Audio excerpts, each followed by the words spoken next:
Bonjour et shalom. Afin d'inaugurer ce premier magazine d'analyse géopolitique intitulé Israël dans sa région, un pays au cœur du Moyen-Orient, nous avons choisi d'aborder aujourd'hui le dossier brûlant des 1001 facettes du terrorisme palestinien. D'autant que dans le sillage du véritable tsunami que constituèrent tous les bouleversements violents intervenus dans les pays arabes depuis 2011, ce qu'on a trop vite appelé les printemps arabes, une partie au moins des observateurs étrangers de la scène moyen-orientale ont bien compris et peu à peu réalisé que ce n'était pas le conflit israélo-palestinien qui était le véritable générateur des problèmes de toute cette instabilité régionale, mais plutôt la création arbitraire des grands États arabo-musulmans et la série de découpages formalistes de leurs frontières par les puissances coloniales du siècle dernier, notamment la France et la Grande-Bretagne, qui n'ont en rien tenu compte des réalités religieuses, ethniques et tribales du terrain dans le complexe Moyen-Orient. C'est donc cette inadéquation radicale entre le cadre factice de ces États tracés au cordeau par les chancelleries européennes qui a généré, un peu moins d'un siècle après, la vague d'explosion des grands États arabes enregistrés depuis 2011, aussi bien en Égypte qu'en Libye, en Tunisie, ainsi qu'au Bahreïn, au Yémen et en Irak. Un phénomène historique et géopolitique qui n'est en rien lié au conflit, somme toute assez mineur en comparaison entre Israël et les Palestiniens. Et c'est sans doute parce que le conflit israélo-palestinien s'est trouvé peu à peu relégué, voire marginalisé par cette nouvelle vague des printemps arabes, que la cause palestinienne, comme on l'a appelée, devenue essoufflée, vient juste d'avoir été relancée à sa façon par un leadership palestinien sans perspective, en pleine crise et surtout divisé entre le Hamas de Gaza et l'autorité palestinienne du Fatah de Ramallah. Les faits, vous les connaissez tous, et tous les uns après les autres, puisqu'après l'échec des assauts répétés organisés par le Hamas contre la frontière de Gaza, lors de ce qu'il a appelé les manifestations populaires de la Grande Marche du Retour, en fait des rassemblements très peu pacifistes, contrairement à ce qu'on a dit en Europe, eh bien, des manifestations qui ont donné lieu à des violences et à de nombreuses tentatives d'infiltration terroriste sur le territoire israélien souverain, eh bien, la grande et dernière trouvaille du terrorisme palestinien, ce sont les cerfs-volants, à 1,5 € pièce, dit-on, et les ballons incendiaires envoyés depuis Gaza sur le Negev occidental. Les chiffres parlent malheureusement d'eux-mêmes. En 4 mois, ces armes légères, qui n'en sont pas moins des armes de guerre, lancées à l'occasion de véritables actes de guerre contre Israël qui violent le droit international, ont provoqué quelques 500 incendies en Israël, détruit 35 000 hectares de terres cultivables, des champs, des forêts et de réserves naturelles, et occasionné au moins 300 millions de dollars de dégâts. Pour parler avec nous de ces 1001 facettes du terrorisme palestinien, nous avons demandé à maître Michel Calvo de venir au studio Qualita. Michel Calvo, vous êtes avocat franco-israélien international, ex-membre de la Cour internationale d'arbitrage de la Chambre de commerce internationale en France, où vous représentiez Israël. Et vous fûtes aussi un militant fervent ayant défendu en France pendant de longues années les réfusniks juifs réprimés dans l'ex-URSS. Et surtout, vous êtes l'auteur d'ouvrages sur le terrorisme palestinien, dont le dossier Arafat, paru en 2004 aux éditions Albin Michel, et tout récemment, Le Moyen-Orient et la Troisième Guerre mondiale, pourquoi n'y a-t-il pas de paix ? Une impressionnante anthologie historique très documentée sur le terrorisme palestinien et régional qui vient de paraître en langue anglaise, il faut le dire, aux États-Unis et en Europe. Michel, vous décryptez longuement dans ce dernier livre, grâce à une chronologie, une analyse très détaillée, ce que vous appelez, je cite, les préparations psychologiques et religieuses des Palestiniens à un conflit armé avec Israël. Alors, avez-vous été vous-même surpris ces derniers mois par les violences du Hamas sur la frontière de Gaza lors de la Grande Marche du Retour et aussi par les nouvelles pratiques des cerfs-volants incendiaires ? Non, j'ai pas été surpris. Les incendies, ça existait déjà dans la première intifada. Vous vous rappelez, à l'entrée de Jérusalem, sur les 2 collines ont brûlé. C'est dans Shoresh. Oui, c'est leurs habitudes. En fait, la terre, ils n'en veulent pas. En fait, ce qu'ils veulent, c'est qu'il n'y ait pas de juifs, même sur un désert, qui soient proches d'eux. Il y a eu les attentats suicides, il y a eu les bombes, il y a eu les voitures qui causent des accidents et qui tuent des gens. Il y a eu les pneus, il y a eu les pierres, maintenant il y a les cerfs-volants. Il y a eu l'intifada armée, des fusillades. Exactement, donc c'est dans leurs habitudes. Vous évoquez aussi dans votre livre les graves conséquences de la prise du pouvoir du Hamas à Gaza en 2005-2006. Mais n'estimez-vous pas qu'il existe sur le fond un véritable partage des tâches, inavoué peut-être, entre le Hamas radical islamiste de Gaza et l'autorité palestinienne du Fatah à Ramallah pour en fait planifier ensemble la destruction d'Israël? Oui, vous avez parfaitement raison. C'est d'ailleurs un passage entier un chapitre entier de mon livre où je traite du Hamas. En fait, il y a une répartition des tâches. D'un côté, il y a l'autorité palestinienne qui joue vis-à-vis des Européens les conciliants et les coopérants. Les tapis rouges. Exactement, pour pouvoir recevoir de l'argent des Européens. Et puis, il y a le Hamas pour continuer à faire des attentats pour montrer à la population palestinienne et aux Israéliens qu'on ne veut pas de paix. Mais il y a eu des attentats, tous les attentats qui ont eu lieu ces derniers temps, en début d'année, même l'année dernière, à partir de janvier 2017. Vous vous rappelez tout ça lorsque Abbas disait que les Israéliens ont des pieds qui sont sales et qui ne doivent pas fouler le mont du Temple, l'esplanade des mosquées en fait. C'était aussi des déclarations qui ont entraîné des morts.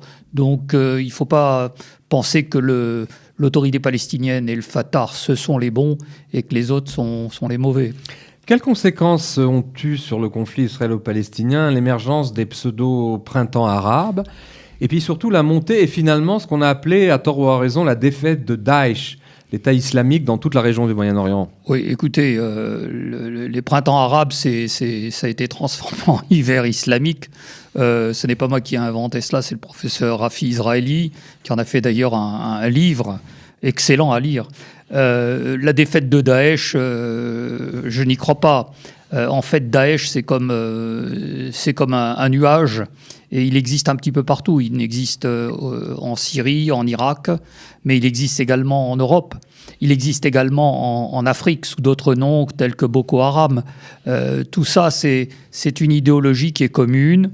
C'est une idéologie qui part du principe que le Coran doit être appliqué, Allah est notre but, le martyr est notre fin. Dire qu'il y a une défaite en plus de ça de Daesh, c'est illusoire.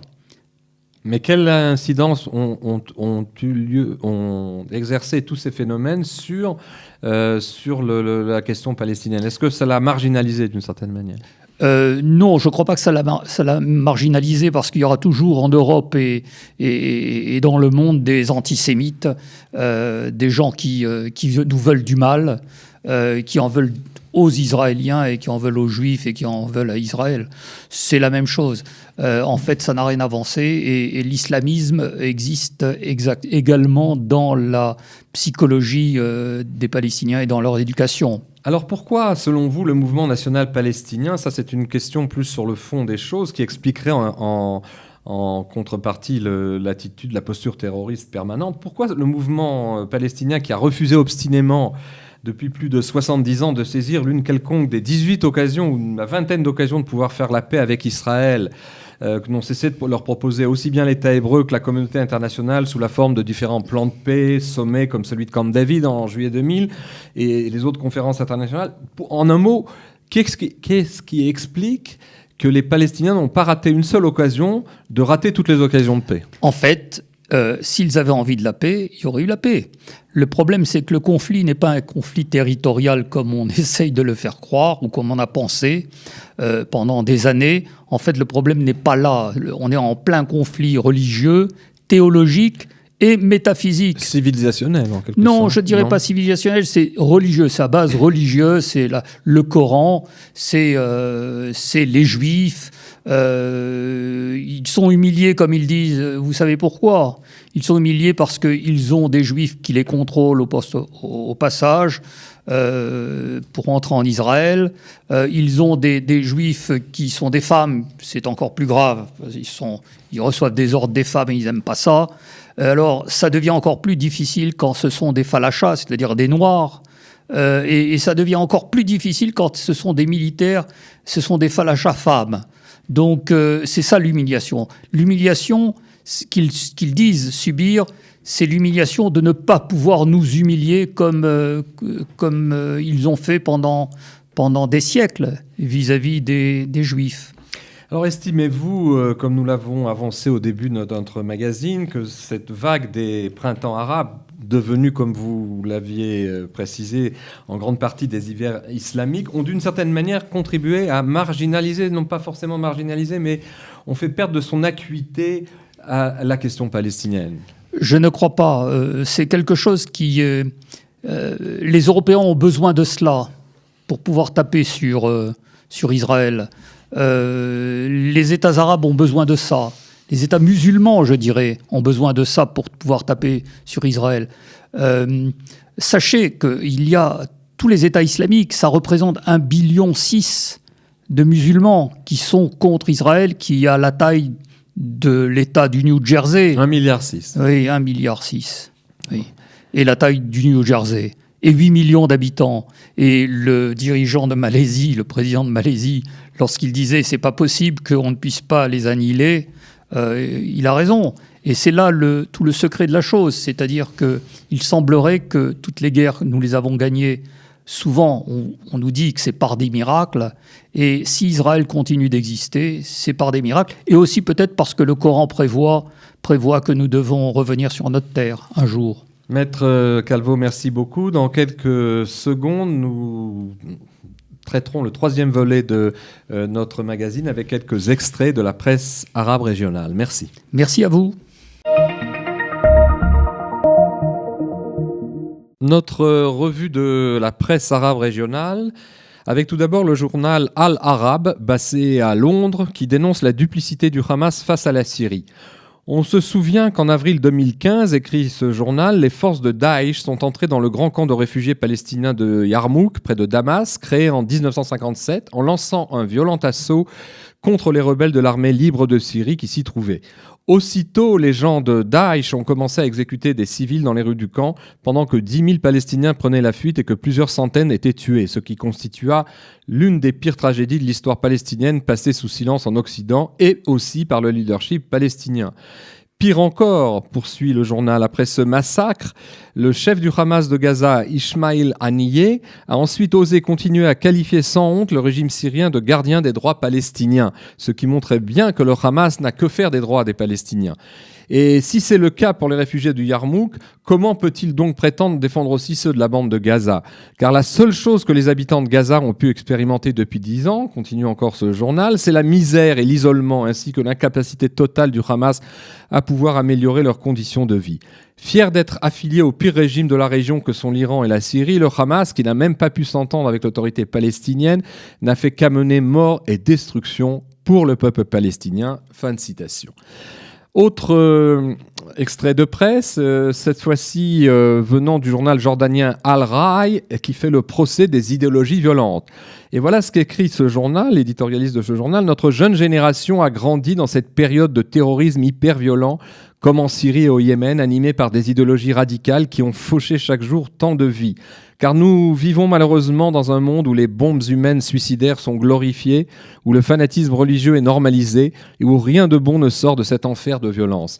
Alors que nos jeunes pourraient s'imaginer à tort que le fanatisme constitue une solution d'échappatoire à court terme pour toute leur frustration, il faut leur faire comprendre la dévastation qu'entraînent ces idéologies et le désastre que ces illusions ont engendré à long terme dans toute notre région. Et de conclure en disant qu'il faut tout simplement expliquer à nos enfants en quoi la violence est un moyen très dangereux et une terrible illusion qui ne pourra que se retourner contre ceux qui l'emploient. Enfin, le journal saoudien Al Jazeera critique les menaces creuses du leadership iranien en disant ceci: voilà quelques jours, le leader suprême iranien, l'ayatollah Ali Khamenei, a ordonné d'accélérer l'enrichissement de l'uranium dans les sites nucléaires de son pays.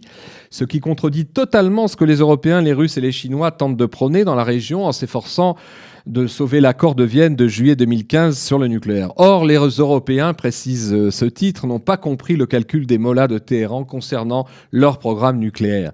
Comme le leadership iranien est confronté à l'une des pires crises de sa popularité et que les gardiens de la révolution islamique ont de plus en plus de difficultés à poursuivre leurs opérations militaires à l'étranger, notamment en Syrie, Khamenei tente ainsi de rallier son peuple et de galvaniser les masses autour du drapeau national de son leadership chancelant, dans un pathétique effort visant à rétablir son image et la stabilité de son régime. Et ce, en tentant pour sa survie politique, mais aussi au risque d'amener un cataclysme sur son propre peuple, notamment un cataclysme qui correspond à sa citation avertissant le fait que toute tentative de porter atteinte aux infrastructures nucléaires iraniennes entraînerait une riposte massive de la part de Téhéran. Et Al Jazeera de préciser, alors que les Américains et Israël disposent d'une capacité militaire très supérieure à celle de l'Iran et qu'ils sont capables, dixit ce journal, de réduire à néant les folles ambitions nucléaires de Téhéran en une seule attaque aérienne, eh bien Khamenei sait très bien que son plan échouera. Il ne fait donc que proférer de vaines et futiles menaces pour gagner du temps et promouvoir son propre agenda domestique. Fin de citation. Merci de votre écoute. Shalom et à bientôt.